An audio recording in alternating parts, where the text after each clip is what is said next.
안녕하세요. 문화철학 최영준입니다. 전 시간에 저희가 문화에 관련된 두 가지 시선 중에 관념론과 관련된 헤겔의 견해를 알아봤습니다. 오늘은 유물론에 대해서 알아볼 텐데요. 먼저 유물론의 대표자는 칼 마르크스라고 할 수 있겠습니다. 전 시간에 살펴봤던 문화에 관련된 관념론적 시각에서는 정신을 또는 상부 구조를 독립변수로 보고요. 물질과 하부 구조를 종속 변수로 보았습니다. 그래서 전에 헤겔에서 알아본 것처럼 정신을 절대적으로 최초의 것으로 상정하는 것, 그리고 물질이 혹은 자연이 인간 문화에 혹은 정신활동에 전제를 이루지만 오히려 그것이 어떤 시간적으로 선행한다고 해서 그것을 중심으로, 즉 물질을 중심으로 문화를 바라볼 수 없다. 오히려 문화의 정점인 학문, 종교, 예술은 정신의 가장 전개된 형태, 정신의 가장 고차의 정신, 그래서 앞으로 점점 더 정신은 자기를 전개해 나가겠죠. 그래서 계속 가장 정점에서 정신의 실현된, 즉 외면성에서만 현상하는 물질 혹은 자연이 가장 발전된 형태로서의 가장 고양된 형태로서 인간의 문화를 파악해야 한다. 그리고 그 정신이 지향하는 자유가 실현되는 것으로 파악해야 한다는 게 헤겔의 견해였고요. 이에 정반대의 입장에 서 있는 사람이 마르크스입니다. 마르크스는 일단 헤겔의 비판적 계승자라고 할 수 있는데요. 기본적으로 다양한 방식으로 막스는 헤겔의 유산을 상속하고 있습니다. 그렇지만 정신이 독립변수가 아니라 정신이 오히려 종속변수고, 그리고 오히려 중요한 변수는 혹은 독립변수는 물질이다. 그래서 이게 하부구조를 이루고 있는데요. 보통은 뭐 하부구조 하면 아래에 있다 이렇게 생각하는데 지반을 이룬다고 생각할 수 있습니다. 그래서 어떤 물질이라는 지반 위에 정신이라는 가상이 생겨나는 것이지 물질을 중심으로 문화를 논할 수가 없다. 혹은 정치나 경제의 체제를 정신을 중심으로 논할 수가 없다. 오히려 정신은 이 물질의 물질적인 지배의 정당화에 기여하는, 즉 막스의 용어로 하면 이데올로기인데요. 그 이데올로기를 생산해서 오히려 이 물질적 지배를 영속화시키는 그런 역할을 하게 된다. 그래서 프롤레타리아 혁명 혹은 계급혁명을 통해서 정신의 이 허위의식을 타파해야 한다. 이런 게 지금 막스의 생각입니다. 그래서 물질이 독립변수고요. 정신이 종속변수라고 할 수 있겠습니다. 전 시간에 이 그림을 보면서 몇 가지 설명을 했었는데요. 거기에서 좀 빠진 게 있어서 좀 강조하겠습니다. 지금 이제 하나의 방에 갇혀 있는 누군가 존재자를 어떤 의식을 상정하고, 그리고 여기에 밖의 세계가 상정되어 있는데 이게 물질의 세계입니다. 물질의 세계이고 이것은 정신의 세계죠. 의식의 세계고 정신의 세계인데 정신은 항상 물질을 감각이라는 통로를 통해서만 받아들여요. 그리고 인간은, 그러니까 어떤 사물은 물질의 세계에만 있지만 정신의 세계가 없거든요. 그런데 인간은 정신과 물질에 걸쳐 있는 사이 존재입니다. 그러니까 우리의 육체, 이 세상을 살고 있는 우리의 육체는 이 물질의 세계를 살고 있는 거죠. 그런데 우리 인간은 이 물질의 세계에만 사는 게 아니라 정신의 세계 속에서 살고, 오히려 헤겔에게는 물질의 세계보다 정신의 세계가 훨씬 중요하고, 그 헤겔이 철학 혹은 모든 학문이라고 생각했던 것은 이 정신의 세계에 기반한 무엇이죠. 그래서 물질의 세계에서 우리가 어떤 몸을 이용해서 실천하거나 또 몸을 이용해서 어떤 행위를 하거나 그러면 이 물질의 세계들이 변화되죠. 변화되는데 이것을 파악하는 정신은 항상 물질 세계에 있는 육체 그리고 그 육체에서 감각기관을 통해서만 세상을 받아들이거든요. 그래서 지금 이 정신의 세계에서 파악한 것이 과연 이 밖에 있는 물질의 세계를 포착하고 있는 거냐 아니면 허상 속에서 살고 있는 거냐 이런 그 의심이 관념론에 해당하는 관념론과 합리론에 해당하는 모든 철학자들이 공통적으로 가지고 있는 문제의식이라고 할 수 있습니다. 그래서 전 시간에 인간은 이런 물질의 세계에 몸을 가지고 살고 있으면서 동시에 정신의 세계를 살고 있기 때문에 그런 점을 전 시간에 강조하지 않은 것 같아서 여기서 다시 한번 등장했고요. 오늘의 주요한 이론가는 칼 마르크스입니다. 독일의 철학자고요. 또 정치 경제 이론가라고 할 수 있습니다. 또 공산주의 혁명가죠. 그래서 아까 정신과 육체의 구분법의 상응해서 보자면 지금 이 두 가지는 이 정신에 해당하는 내용이라고 할 수 있고, 공산주의 혁명가로서 마르크스는 이 물질의 세계에서 행위하는 인간으로서 마르크스를 상정할 수 있습니다. 마르크스는 당연히 이 물질 세계에서의 혁명을 강조했고, 그런 의미에서 철학은 더 이상 세계를 파악하고 해석할 것이 아니라 철학은 세계를 변화시켜야 한다.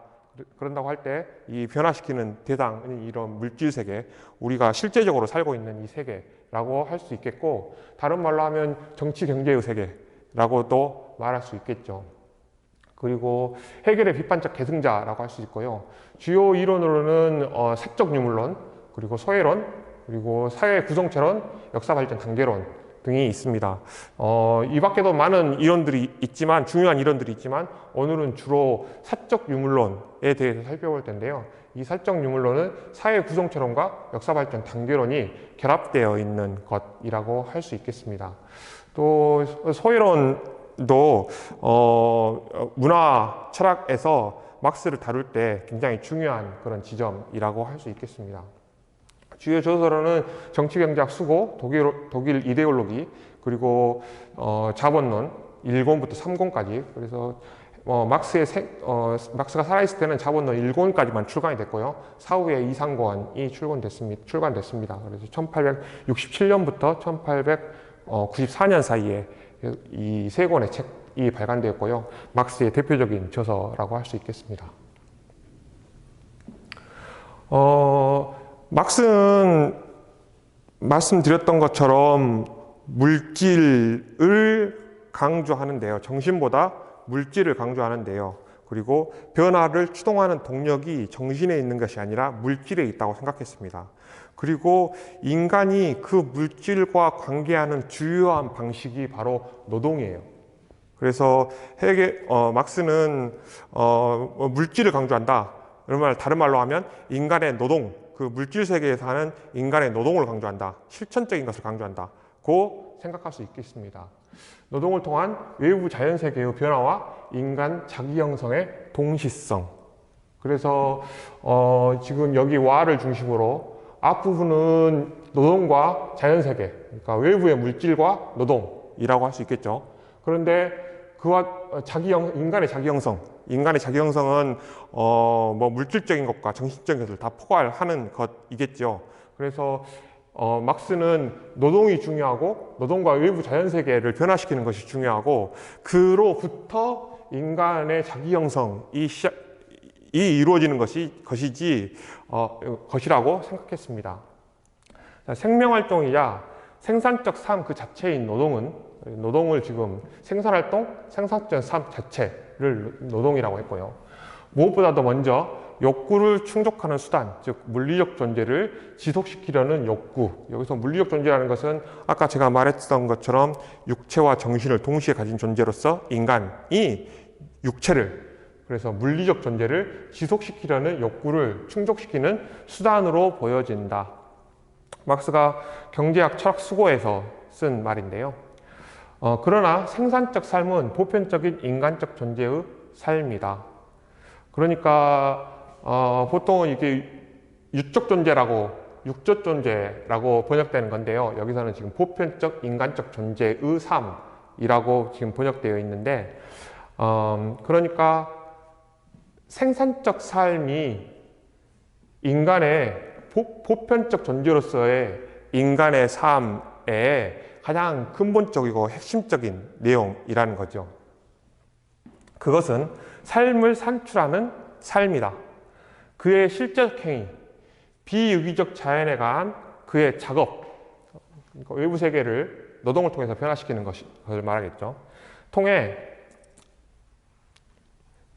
실제적 행위, 비유기적 자연에 관한 그의 작업을 통해 대상의 세계를 창조해 가면서 인간은 의식적인 보편적 인간 존재로서 스스로를 증명한다.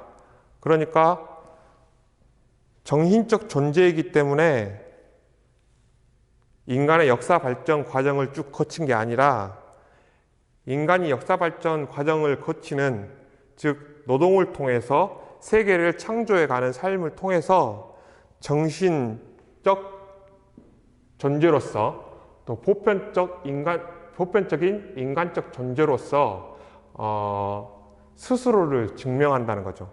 이게 지금 막스가 경제학 철학 수고에서 쓰고 있는 말입니다. 헤겔은 정신은 우리에게 자연을 자신의 전제로 하고 있지만 자연의 진리이며 따라서 자연에서 절대적으로 최초의 것은 바로 정신이다 라고 했는데, 그러니까 뭐 닭이 먼저냐 달걀이 먼저냐 이런 것과 유사한 느낌인데요. 정신이 가장 진보한, 인간 존재의 가장 진보한 상황에서 정신이 구축하는 문화, 즉 학문, 종교, 예술이 가장 가능성을 극대화시킨, 인간 존재의 가능성을 극대화시킨 형식 혹은 매개라는 점에서 그걸 중심에 두고 이전에 있는 전제들을 이것을 실현하기 위한 무엇으로 보는 건지, 아니면 자연을 노동을 통해서 변화시키는 인간 존재가 나중에 정신이라는, 혹은 막스의 말로는 이데올로기라는, 혹은 사회적 제도와 질서 혹은 문화라는 것을 생겨나게 한 건지, 이런 어떤 방점의 차이가 이 두 철학자 사이에서 명확하게 등장하는 것라고 하겠습니다. 그래서 막스는 노동을 강조했다면 헤겔은 정신을 강조했다고 할 수 있죠. 그리고 그것을 절대적으로 최초의 것으로 상정했고, 막스는 노동을 세계 창조의 힘이고, 그리고 그런 방식으로 인간은 의식적인 보편적 인간 존재로서의 스스로 증명한다고 막스는 적고 있습니다. 그래서 이런 전에 봤던 그림인데요. 이런 광물, 식물, 동물의 차원에서 어떤 하나의 순수한 자연으로서의 인간, 그리고 그가 형성하는 객관세계, 그리고 절대정신의 세계로서, 그래서 주관세계, 주관정신, 객관정신으로서의 제도, 그리고 절대정신으로서 예술, 문화, 철학, 혹은 예술, 문화, 예술, 종교, 철학, 혹은 예술, 종교, 학문이라고 체계를 서술했던 헤겔과 달리 막스는 이 사이에 노동을 집어넣습니다. 노동. 그래서 이 자연산물을 바꾸는 인간의 생산적 활동, 그리고 그 생산적 활동 때문에 생겨난 인간적인 혹은 보편적인 의식적인 존재로서의 인간을 상정하고 있습니다. 그래서 다음으로 살펴볼 것은 그런 전제들, 그런 막스가 생각하는 큰 정신과 물질, 혹은 정신과 자연, 혹은 상부 구조와 하부 구조 사이의 큰 관계 속에서 사적 유물론이라는 이론이 막스의 대표적인 이론으로 등장하는데요. 사적 유물론은 사회 구성체론과 역사 발전 단계론, 이 두 가지가 결합되어 있다고 할 수 있겠습니다. 먼저 사회 구성체론에서 막스는 인간 사회는 어떤 시대의 사회이든 간에 경제적 사회 구성체이다. 경제적 사회 구성체. 그래서 여기에는 노동과 생산, 그리고 그 생산물의 분배, 그리고 그 분배의 유통 같은 것들이 이 경제라는 말 속에 포함되어 있겠죠. 그래서 원시 공산사회에서의 생산 방식과 분배 방식, 그리고 그것을 소비하는 방식들이 있을 테고요. 또 중세의 봉건제에서, 그리고 근대 자본주의에서, 그리고 막스가 이상으로 생각했던 공산사회에서, 사회주의 시대 혹은 공산사회, 사회주의 사회 혹은 공산사회에서 막스가 생각하는 경제적 사회 구성체가 다를 수 있겠죠. 그리고 생산과 그 분배, 그리고 그것의 소비의 방식들이 달라질 수 있다고 생각했고, 그것들이 어떤 필연적으로 어떤 단계에서 그 다음 단계로 쭉 진행해 나가고, 예를 들면 자본주의 사회가 모든 가능성들을 다 소진해서 스스로 무너져야만 다음 사회가 도래하는 그런 방식의 생각을 가지고 있었습니다.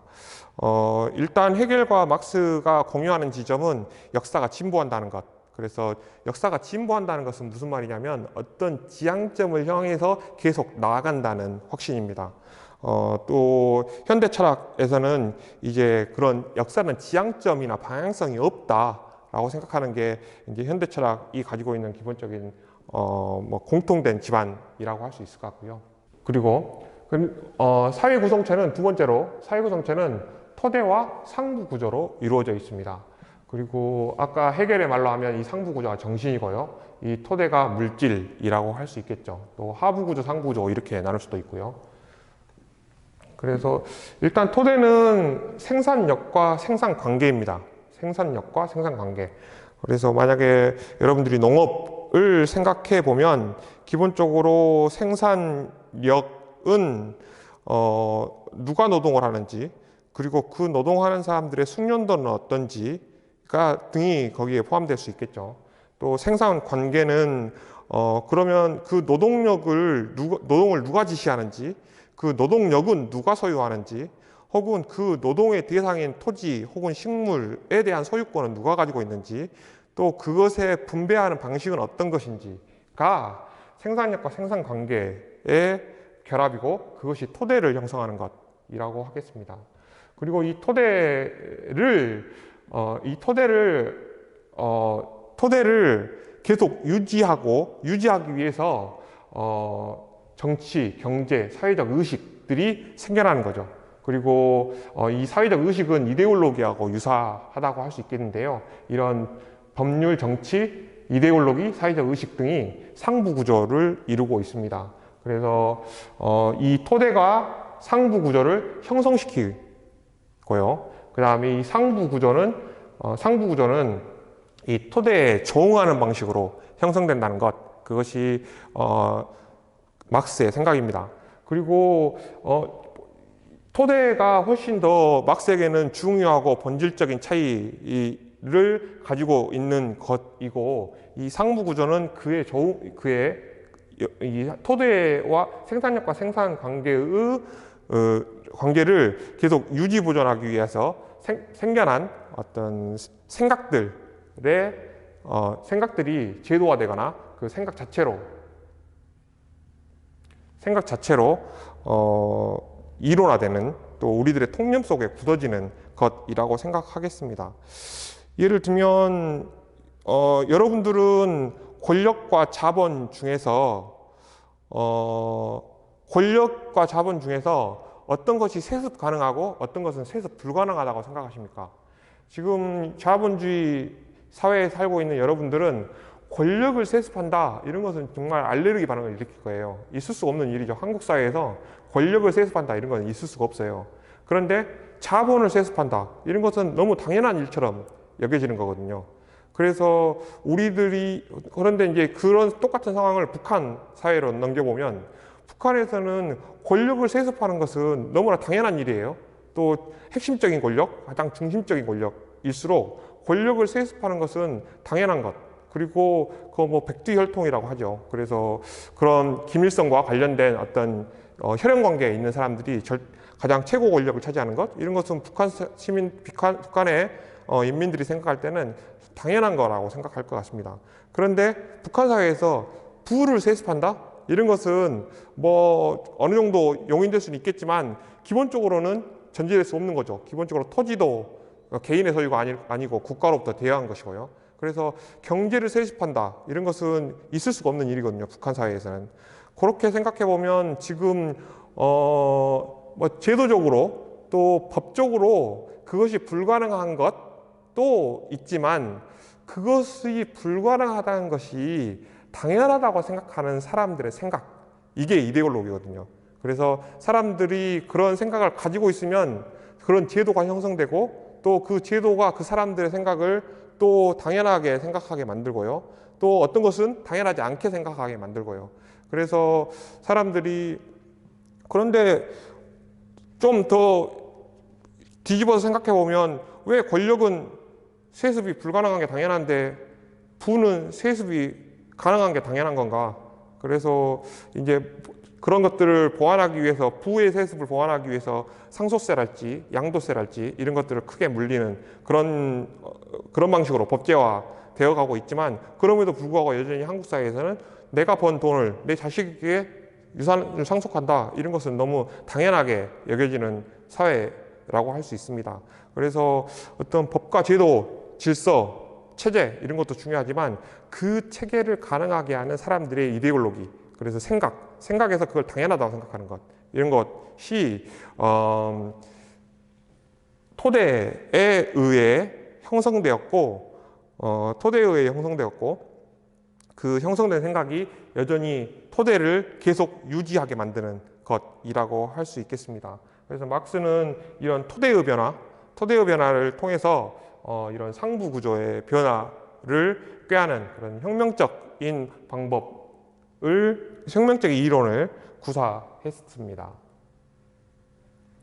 좀 더 자세히 보면요, 아까 말했던 이게 이제 토대고요, 이게 상부 구조라고 할 수 있습니다. 그래서 토대를 다른 말로 하면 생산 양식이라고 하는데요. 그래서 생산력과 생산 관계를 합해서 생산 양식이라고 하는데, 기본적으로 생산 양식이란 말을 쓰지 말고 토대라는 말을 계속 쓰도록 하죠.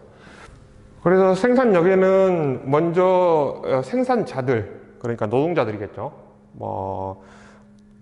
노동자들, 그리고 농노들, 그리고 프롤레타리아들, 노동자들이라고 할 수 있겠고요. 또 그리고 그들의 기술, 지식, 숙련, 그래서 노동자와 노동 숙련성, 이 생산력의 한 축을 이루고요.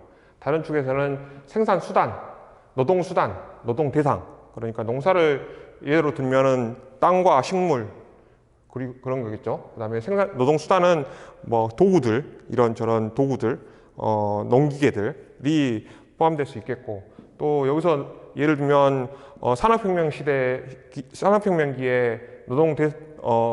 노동하는 사람은 산업혁명기에는 노동자, 그리고 노동수단으로서는 방적기, 기계식 생산 방식 등이 노동수단이 될 수도 있을 것 같습니다. 또 생산수단도 이 생산수단, 노동수단, 노동대상, 이것들이 생산력의 다른 축을 이루고 있습니다. 생산관계는 생산수단의 소유 형태, 그러니까 농기계를 혹은 방적기를, 공장을, 자본을, 또 노동의 대상으로서의 재료를 누가 소유하고 있는가, 생산수단의 소유 형태, 그리고 사회적 생산에서 집단들, 계급들 사이의 관계. 그래서 노동자와 사용자가 똑같은 권리를 가지고 있는가, 아니면 누군가가 누군가에게 소속되어 있는, 또 지혜받고 눈치를 살펴야 하는 그런 관계인가, 이런 것들이 사이의 계급들, 집단들과 계급들 사이의 관계, 또 중세사회의 영주와 봉건 영주와 농노들의 관계들을 생각해 볼 수가 있을 것 같습니다. 그 생산물의 교환, 분배, 소비의 형태 등이 이 생산 관계를 이루는데요. 그래서 기본적으로 막스는 이게 이제 토대를 형성합니다. 그리고 이게 이제 상부 구조에서는 아까 제가 말했던 이데올로기, 그래서 우리의 생각들, 그리고 그 생각이 만들어낸 체계, 그리고 어떤 것은 당연하게 생각하고 어떤 것은 당연하지 않게 생각하는 것. 예를 들면 지금 우리에게는 왕이 필요합니까? 필요 없습니까? 왕이 당연히 필요 없죠. 왕이 당연히 필요 없는데 프랑스 혁명기에는 오히려 다수를 차지하는 시민들이 왕이 없는 세계가 가능한가? 어디선가 새로운 왕이 죽었을 때 어디선가 새로운 왕을 찾아서 옹립해야 되는 거 아닌가? 그러지 않으면 이 변화를, 이 불안을 어떻게 해결하지? 이런 생각들을 할 수 있겠죠. 그런 게 어떤 이데올로기적 형태로 그 사회의 변혁과 혁명을 저해하는, 가로막는 것이라고 할 수 있겠습니다. 오히려 그러니까 노동자이면서 프롤레타리아이면서 또 농노이면서 노예이면서 주인의 의식을, 혹은 자본가의 의식을, 혹은 영주의 의식을 가지고 있는 사람들이 많이 있을 수 있겠죠. 여전히 오늘날에도 그런 방식의 생각들이 있을 테고, 그 다음에 항상 지배계급은 피지배계급에게 어떤 이데올로기를 주입하고 또 스스로 확대하면서 사회의 어떤 고착성을 유지하려고 하는, 또 다른 말로 하면 안정성을 유지하려고 하는 그런 것들이 있었습니다. 그래서 이데올로기 형태가 구체적 제도로서 법률, 정치, 사회적 의식으로 제도화됐다고 할 수 있겠습니다. 그래서 이데올로기는 계급사회에서 지배계급이나 현상 유지를 원하는 집단이 생산한다고 생각했어요, 막스는. 그리고 비과학적이다. 그러니까 아까 이런 토대 혹은 여기에는 다 어떤 구체적인 또 증명 가능한 물질적인 것들로 구성되어 있는 세계죠. 이 위에 있는 세계는 이로부터 파생한 정신적인, 그리고 제도라고 하지만 하나의 종이 쪼가리, 혹은 이데올로기라고 하지만 사람들이 공유하는 생각들을 통해서 형성된, 그것들을 주요 매개로 형성된 것들이기 때문에 지금 이쪽을 과학적 혹은 경제적 혹은 인간 사회 변혁의 주요한 변수로 생각하는 게 막스의 생각인데요. 그래서 그렇지만 이데올로기, 상부 구조에 있는 이데올로기는 비과학적이고 환상적이고 사회적 신비화 혹은 체계적으로 오도되고 있다는 겁니다.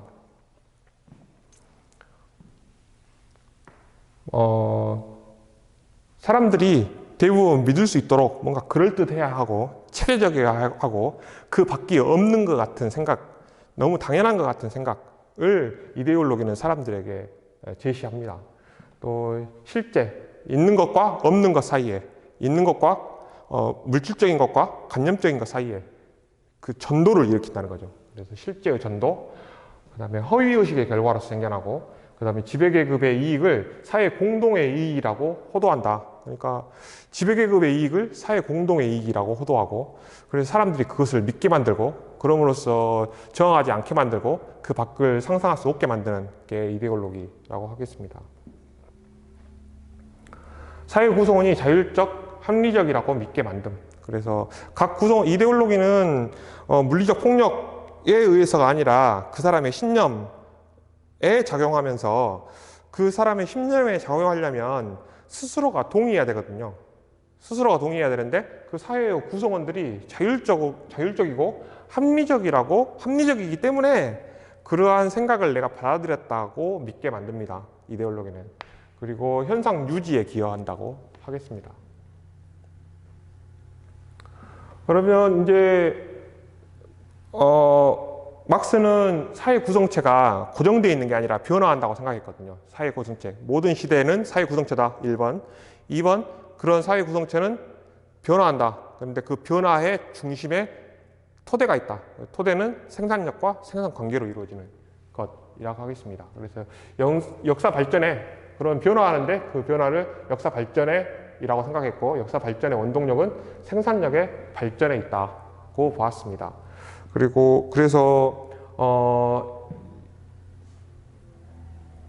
이런 생산력의 발전에 있다고 생각했고, 그리고 생산 관계는 이제 생산력의 수준에 맞게 생산 관계가 형성되는데, 생산력이 수준이 올라가도, 그래서 노동자들의 노동력과 그들이 사용하는 도구와 그들의 숙련도에 따라서 당연히 역사는 진보하면서 생산력이 향상되어 가는데, 과거에 생산력이 미약했을 때 형성된 생산관계가 그리고 생산관계가 형성되고, 이런 토대가 상부구조, 제도와 이데올로기와 제도들을 만들었겠죠. 이런 방식으로 형성되는데, 생산력은 과거에 미약할 때와 비해서 훨씬 더 숙련도랄지, 노동의 양이랄지, 또 노동자의 수랄지, 혹은 숙련도랄지,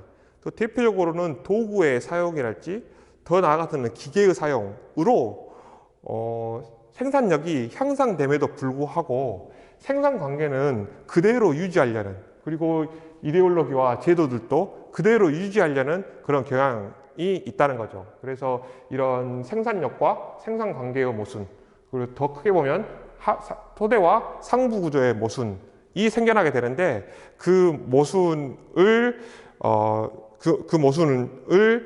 해결하고 새로운 사회 구성체를 만들어가는 게 역사 발전이라고 생각했던, 그리고 그 주요한 요체로 노동을 상정했던 막스의 생각입니다. 그래서 생산력의 발전은 변화하는 측면을 형성한다고 할 수 있겠고요. 생산관계와 이데올로기는 고착되어서 과거의 것에 머물려고 하는 그런 경향이 있습니다. 그래서 이 양자의 모순을 해결하는 것, 그것이 인류의 역사라고 막스는 생각하고 있습니다. 다음으로는 역사 발전 단계론인데요. 막스는 역사가 이렇게 5개의 단계를 거쳐서 발전한다고 생각했습니다.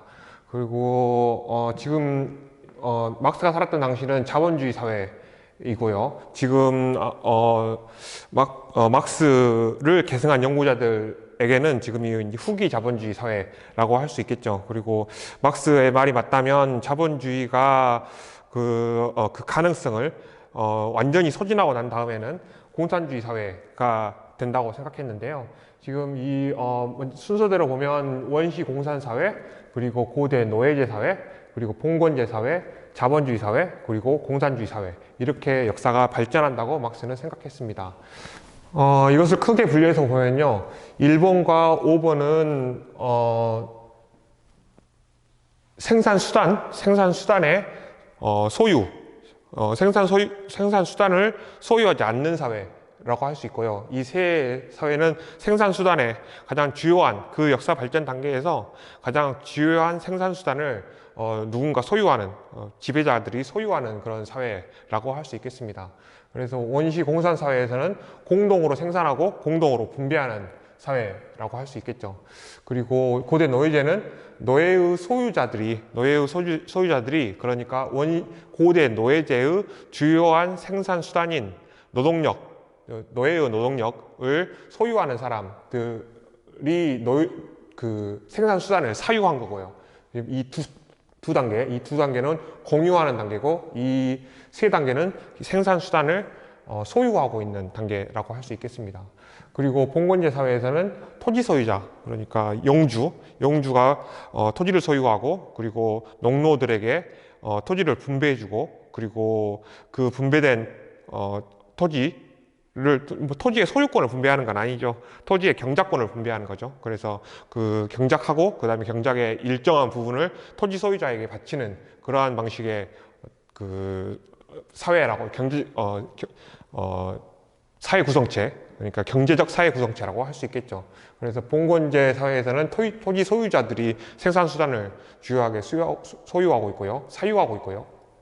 그리고 자본주의 사회에서는 자본가들이 그 생산수단을 소유하는, 그리고 노동자들은 자신의 노동력을 상품으로 만들어야만, 그러니까 상품으로 팔아야만, 노동력을 팔아야만 살 수 있는 사회가 된다고 하겠습니다. 그리고 공산주의 사회는 막스가 생각하는 이상적인 사회라고 할 수 있는데요. 그리고 인류의 미래에 도달할 어떤 유토피아적인 그런 사회라고 할 수 있을 텐데요. 능력에 따라 노동하고 필요에 따라 소비하는 그런 사회라고 할 수 있겠습니다. 그래서 서두에 말씀드렸던 것처럼 생산수단을 공유하는 사회에서 생산수단을 사유하는 이 세 가지 단계, 그리고 생산수단을 공유하는 마지막 공산주의 사회가 도래한다는 것이 막스의 생각이었고, 헤겔이 어떤 정신의 자유를 추구하는 정신이 소수만 자유로운 사회에서 많이 자유로운 사회로의 진보를 생각했다면, 그리고 그것을 추종하는 힘이 정신의 자기 실현에 있었다고 생각한다면, 지금 막스에게서는 노동이, 그래서 이 세상에서 가치를 생산하는 유일한 것으로서의 노동, 그리고 그 노동의 생산성과 생산수단의 결합, 그리고 그 생산수단의 사유화를 통해서 사회가 이데올로기를 구성하고 또 제도를 구성해서 그것을 고착화시키는 그런 사회에서 노동을 통한 생산성의 향상이 생산력과 생산 관계의 모순을 만들어내고, 결국은 혁명을 통해서 이 생산 수단과 그로부터 형성된 상부 구조들이 허물어지고 새로운 사회가 건설된다는 게 막스의 생각이었습니다. 그래서 헤겔은 정신의 실체와 본질은 자유라고 했고, 역사를 지배하는 것은 이성이며 역사의 흐름은 자유로 발전하는 과정이다 라고 생각했던 헤겔의 생각과 정반대로 뒤집어진, 그래서 헤겔이 정신을 강조했다면 막스가 물질 혹은 그것을 재창조하는 노동을 막스는 사회 변혁의 어떤 사회의 발전의 원동력이라고 생각했던 것입니다. 그래서 이성과 정신의 본질인 자유가 확대되는 과정으로 헤겔이 보고 정신이 모순을 지향하는 과정이라고 보았다면, 막스는 전혀 반대의, 그래서 물질을 강조한다는 점에서 유물론의 대표자고, 또 막스에게서는 헤겔에게서는 정신이 그렇게 가장 실현된 상태에서 가장 고차의 자유를 표현하는 절대정신의 자유, 그래서 절대정신의 세 가지 형식으로 학문, 종교, 예술이 굉장히 중요한, 그리고 절대적으로 최초의 것일 수 있다면, 막스에게서는 하부 구조, 그리고 거기서도 생산력이 가장 중요한 사회 변혁의 원동력이고, 그것을 보존하기 위해서 생기는 상부 구조가 헤겔이 여기서 정신의 실현이라고 생각했던 문화, 예술, 종교가 막스에게는 이 하부 구조에 의해서 형성되고, 또 그렇기 때문에 이데올로기에서 살펴봤던 것처럼 허위적이고, 그리고 어떤 지배를 영속화하는, 그리고 체계적이고 그런 이데올로기의 특징들, 또 그로부터 파생하는 제도들의 특징들을 정반대의 입장에서 조명하고 있습니다. 그러니까 막스에게서 문화라는 것은 기존의 지배관계를 용속하는 데 기여하는 무엇이고, 또 이 세상의 가치를 생산하는 노동을 통해서 계속 새롭게 변혁해 가야 할 혁명의 대상이었던 것이죠. 그래서 사적 유물론은 모든 중요한 역사적 사건의 궁극적 원인과 결정적 동력을 사회의 경제발전, 생산양식과 교환방식의 변화, 이 변화에 의해서 생기는 사회의 상이한 분열과 이들 계급 상호 간의 투쟁에서 찾는 거에 사적 유물론의 이 사적이라는 말은 역사적이라는 뜻입니다. 역사적 유물론. 그래서 5단계 사회 구성체론과 역사 발전 단계론 이 두 가지를 합쳐서 사적 유물론을 구성한다고 하겠습니다. 막스에게는 이제 소외라는 개념이 굉장히 중요한데요. 또 우리가 문화 철학에서 막스를 살펴보고 있기 때문에 또 소외라는 개념은 굉장히 중요할 것 같습니다. 막스에게 인간 소외란 인간이 자신의 욕구 충족과 자기 실현을 위해 생산한 물건이, 그러니까 인간이 노동을 통해서 욕구 충족과 자기 실현을 위해서 물건을 생산한단 말이죠.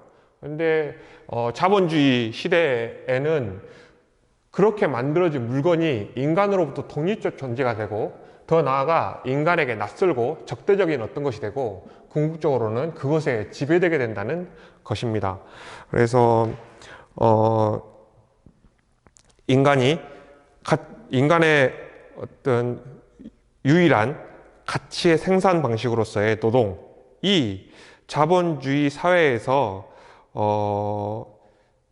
왜곡되면서 또 모순에 빠지면서 자본주의 생산물들이 오히려 인간을 지배하게 되는, 또 그것이 그래서 낯설게 되는 것, 인간에게 낯설게 되는 것,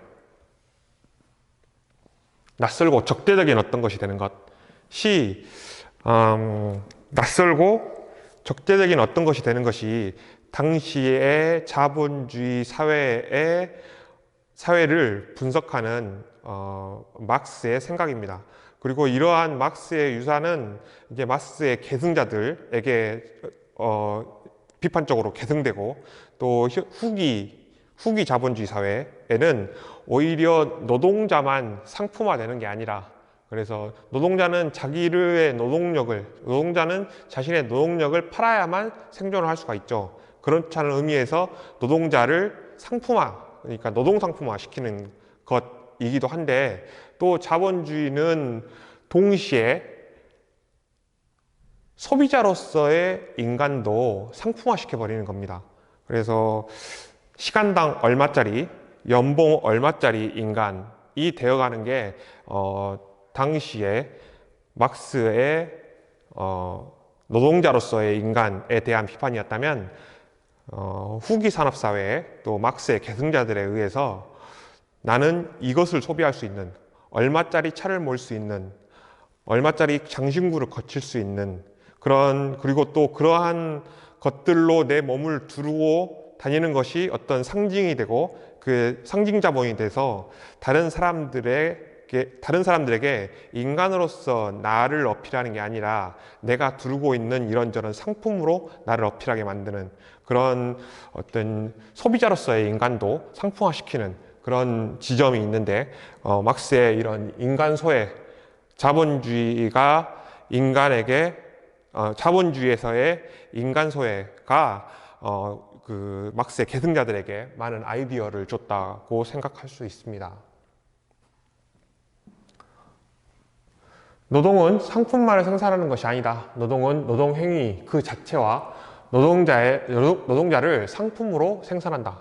그러니까 노동은 상품만을 생산하는, 자본주의 사회에서 노동은 상품만을 생산하는 것이 아니라 노동행위 그 자체와 노동자를 상품으로 생산한다는 거죠. 제가 아까 말했듯이 시간당 얼마짜리, 또 연봉 얼마짜리 그런 인간을 상품화시키는 그런 지점이 있고요. 그래서 자본주의에서는 생산노동과 생산자의 상품화라고 할 수 있다면, 후기 자본주의 사회에는 소비자의 상품화까지 중요한 문제로 등장하게 하는 막스의 소외 개념이라고 할 수 있겠습니다.